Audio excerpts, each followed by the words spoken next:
Hi everyone, my name's Ella and welcome to 100 Stories Deep. Today I'm going to be reading a story called Gawain and the Lady Ragnall. And this was a really popular story from medieval England. But the version I'm reading today is rewritten by Ethel Johnston Phelps, and it's from this book called Seagull, Feminist Folktales from Around the World. I've chosen to read this fairy tale because usually in fairy tales, women are presented as sort of, the damsels in distress that need saving with not much agency, or cruel witches or evil stepmothers. So this story takes a more feminist approach, and yeah, hope you enjoy it. Gawain and the Lady Ragnall.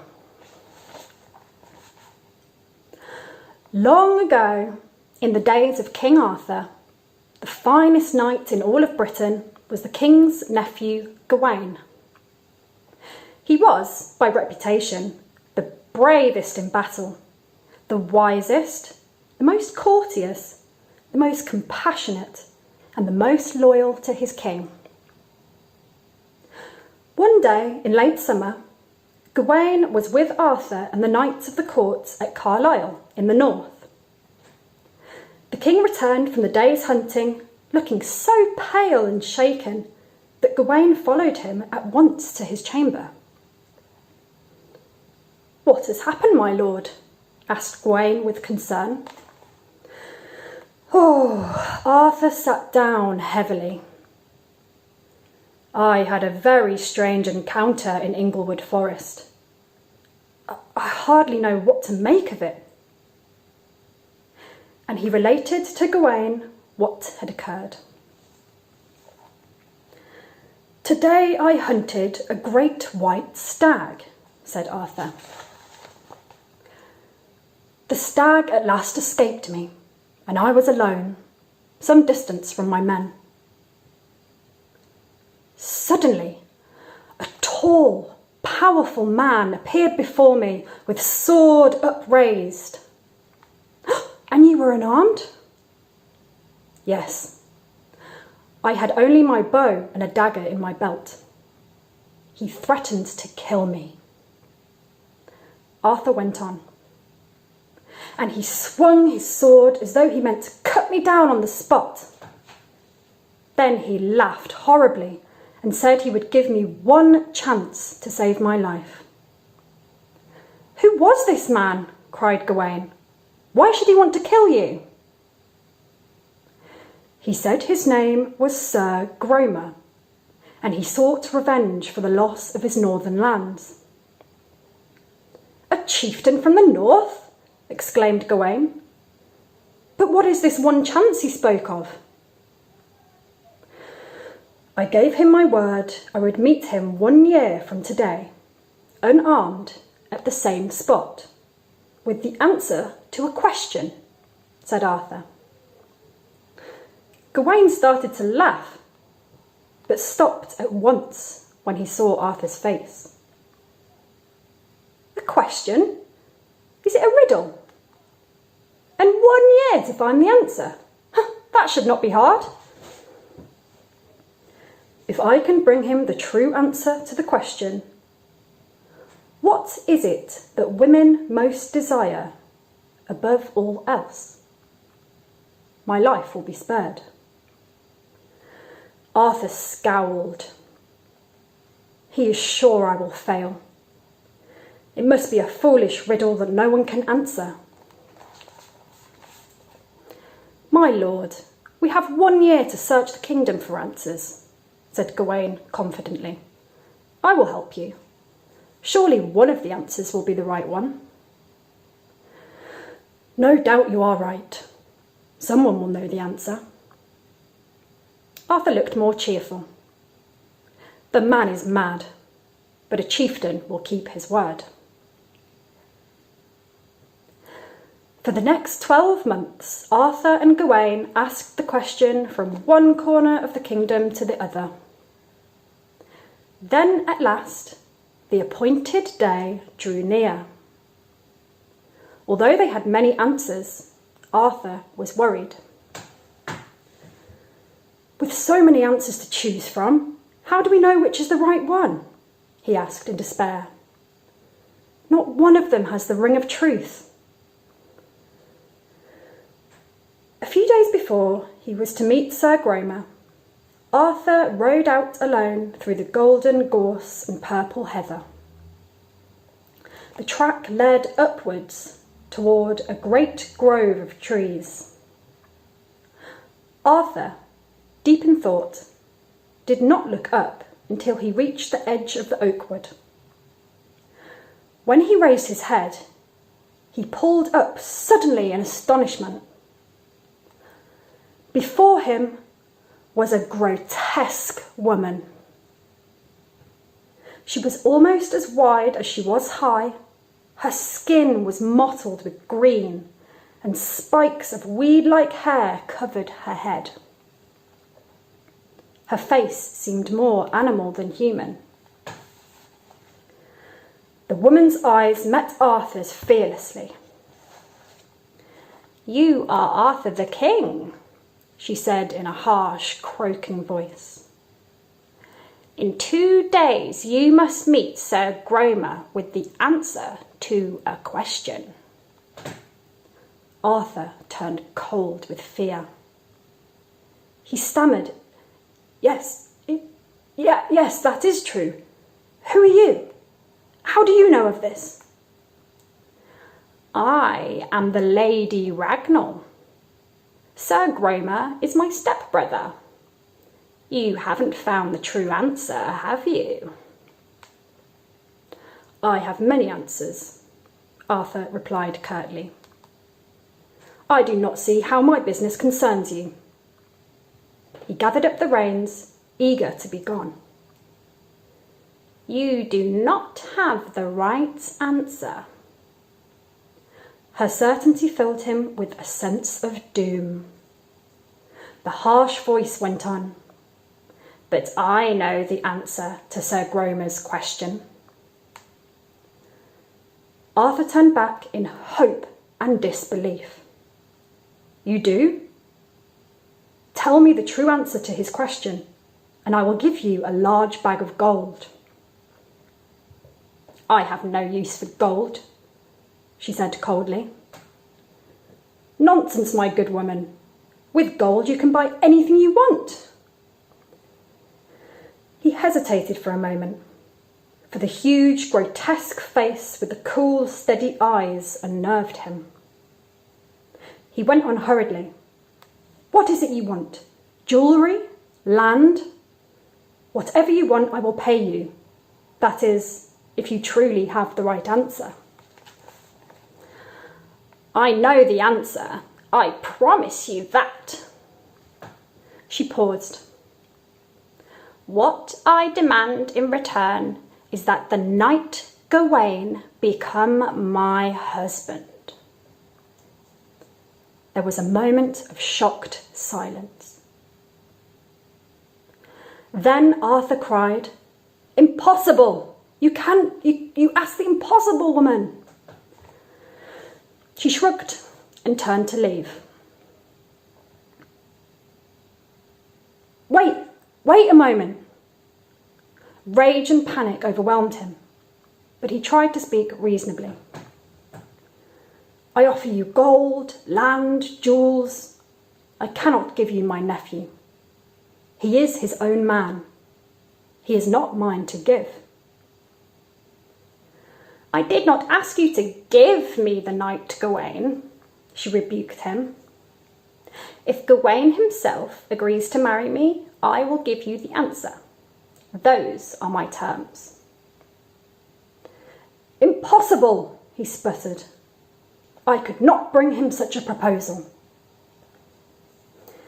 "If you should change your mind, I will be here tomorrow," said she, and disappeared into the oak woods.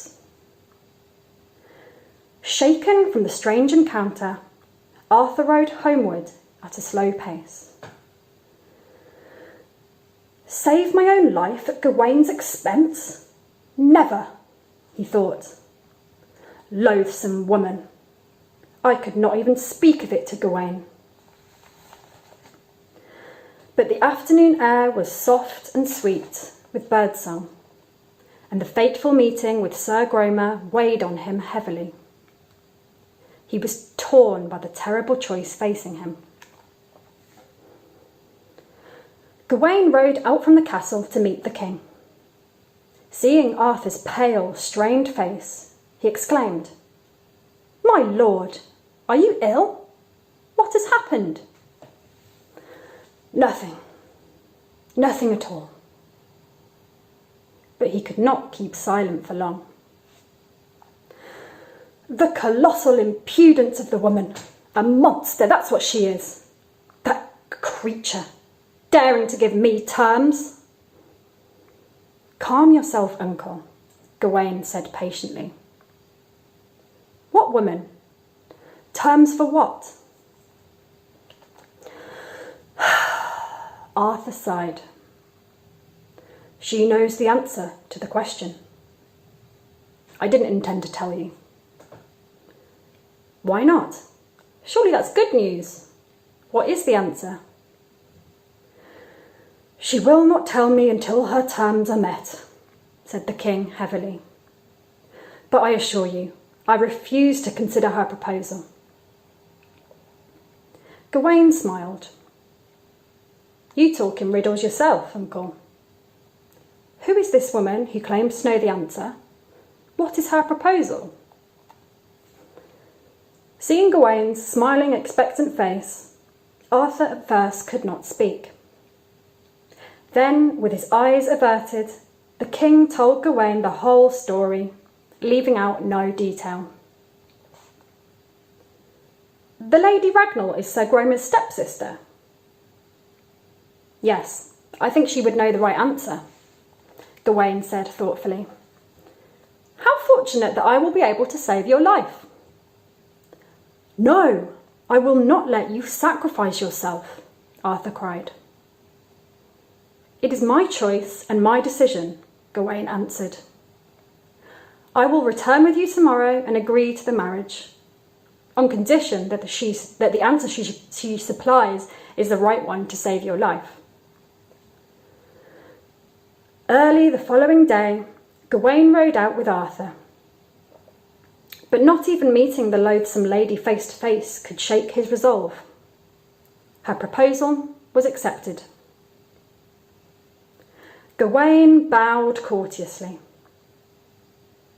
"If on the morrow your answer saves the king's life, we will be wed." On the fateful morning, Gawain watched the king stow a parchment in his saddlebag. "I'll try all these answers first," said Arthur. They rode together for the first part of the journey. Then Arthur, unarmed as agreed, rode on alone to Inglewood to meet Sir Gromer. The tall, powerful chieftain was waiting, his broad sword glinting in the sun. Arthur read off one answer, then another, and another. Sir Gromer shook his head in satisfaction. "No, you do not have the right answer," he said, raising his sword high. "You failed, and now—" "Wait!" Arthur cried. "I have one more answer. What a woman desires above all else is the power of sovereignty, the right to exercise her own will." With a loud oath, the man dropped his sword. "You did not find that answer by yourself," he shouted. "My cursed stepsister Ragnall gave it to you. Bold, interfering woman. I'll run her through with my sword. I'll lop off her head." Turning, he plunged into the forest, a string of horrible curses echoing behind him. Arthur rode back to where Gawain waited with the monstrous Ragnall. They returned to the castle in silence. Only the grotesque Lady Ragnall seemed in good spirits. The news spread quickly throughout the castle. Gawain, the finest knight in the land, was to marry this monstrous creature.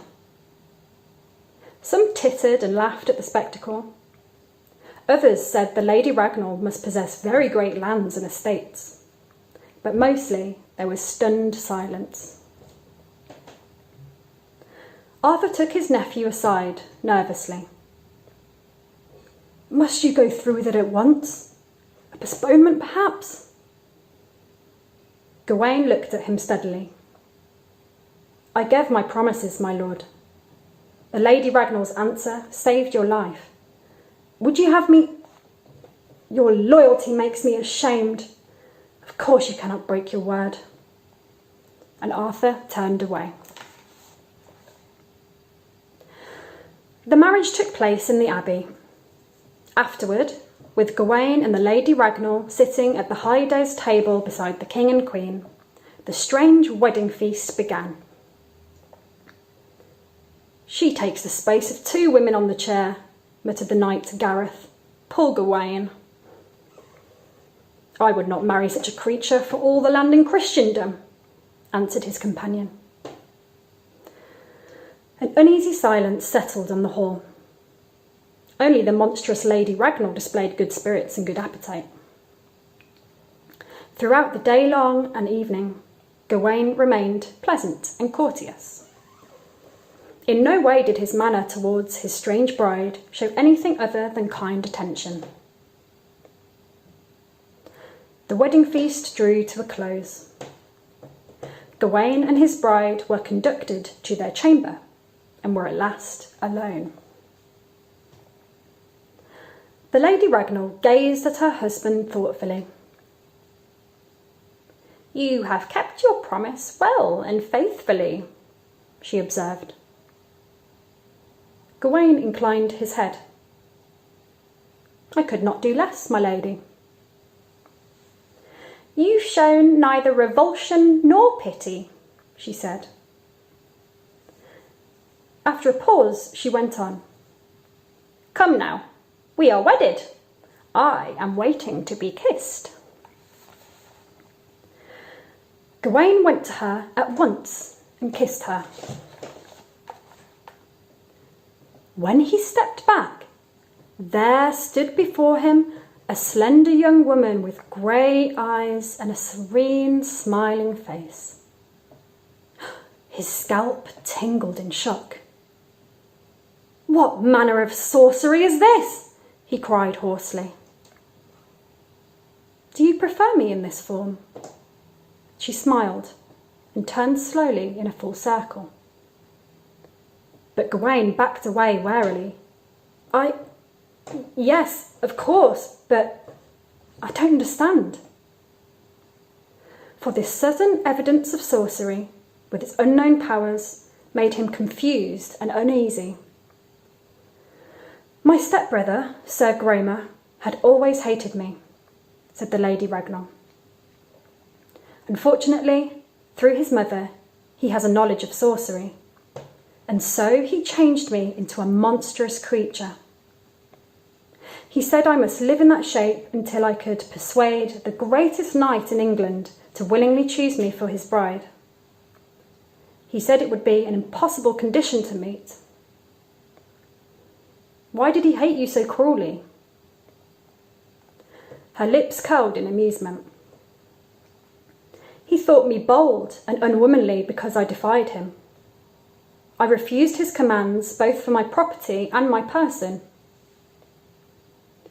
Gawain said with admiration, "You won the impossible condition set, and now his evil spell is broken."